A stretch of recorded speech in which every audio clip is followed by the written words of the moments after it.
الهجرة رحلة هادينا فنسأل المنان أن يجيرنا من الريا مضاعفا أجورنا.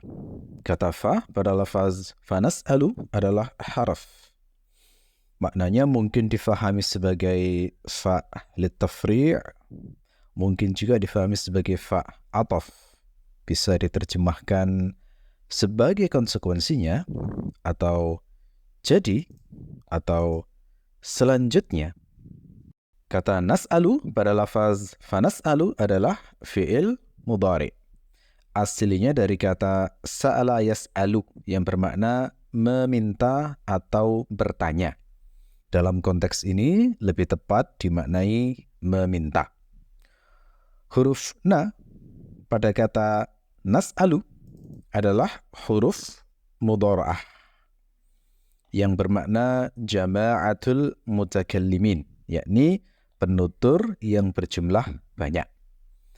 Nah, kata nas'alu itu juga mengandung dhamir mustatir wujuban, perkiraannya nahnu, yang bermakna kami atau kita. Nah, dalam konteks ini lebih tepat diterjemahkan kita. Al-mannan adalah sighat mubalaghah. Aslinya dari kata manna yamunnu yang bermakna memberi nikmat. Lalu diubah ke sighat mubalaghah berwazan fa'al, akhirnya menjadi mannan yang bermakna katsirul minnah, yakni katsirul in'am. Man juga bisa bermakna ta'dadun ni'am, yakni menyebut-nyebut nikmat. Jika makna ini yang dipakai, berarti terjemahnya adalah yang banyak menyebut-nyebut nikmatnya. Ini adalah sifat terpuji bagi Allah, tapi tercela bagi makhluk, karena ada unsur mengundat-ngundat, ya, menyebut-nyebut kebaikan. Nah, jadi manun dalam arti ini tercela bagi makhluk, kecuali dalam kondisi tertentu. Memang ada sifat Allah yang khusus bagi Allah sehingga haram dimiliki makhluk. Ada juga yang bagus jika dimiliki hamba. Contoh sifat yang khusus bagi Allah itu adalah sifat istikbar, kibriya, yakni memandang diri agung.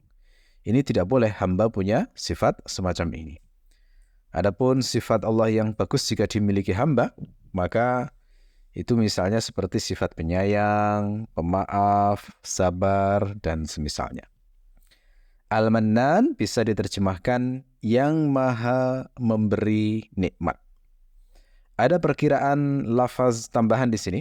Jadi Al-Mannan bisa diperkirakan Al-Karim Al-Mannan. Fanas'alul Karim Al-Mannan, begitu ya. Atau perkiraannya Allahu Ta'ala Al-Mannan. Fanas'alullaha Ta'ala Al-Mannan, gitu ya. Karena Al-Mannan itu sifat. Kata an adalah an masdariyah, fungsinya membuat kata sesudahnya ditakwilkan sebagai masdar.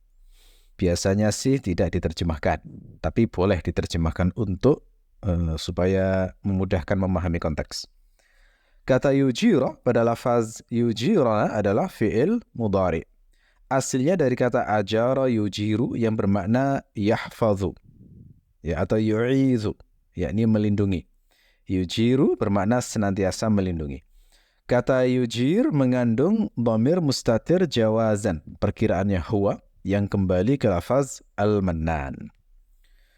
Kata na pada lafaz yujirna adalah dhamir muttasil posisi akusatif. Dalam konteks ini berposisi sebagai objek penderita. Maknanya kita atau kami. Dalam konteks ini lebih tepat diterjemahkan kita. Hasanan, kita lanjutkan ke segmen berikutnya. Minarriya mudha'ifan ujurana. Kata mina adalah harf. Maknanya ibtida'ul ghayah. Bisa diterjemahkan dari kata arya adalah masdar.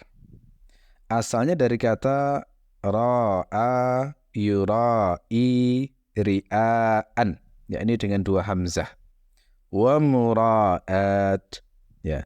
Masdar ra'a yang masih mempertahankan bentuk asli hamzah itu masih dipakai di dalam Al-Quran, ya. yakni pada surah Al-Baqarah ayat 264. Ya ayyuhallazina amanu la tubtilu sadaqatikum bil manni wal adha kallazi yunfiqu malahu ria'an nas. Ada di sini ri'a, bukan riya, ri'a. Jadi pakai hamzah. Ini bentuk aslinya masdarnya memang begini. Masdar berwazan fi'al, sama seperti kata qatala menjadi qital, ya. Lalu kemudian ri'a ini hamzah pertama diubah menjadi ya sebagai bentuk takhfif, jadi meringankan. Jadi mengapa ri'a menjadi riya itu takhfif sebenarnya, meringankan pelafalan hamzahnya itu. Nah, dalam bait ini seharusnya itu ada hamzahnya riya gitu ya mestinya, minar riya'i harusnya begitu. Ya, dengan alif mamdudah. Tapi dalam kasus ini diqasr.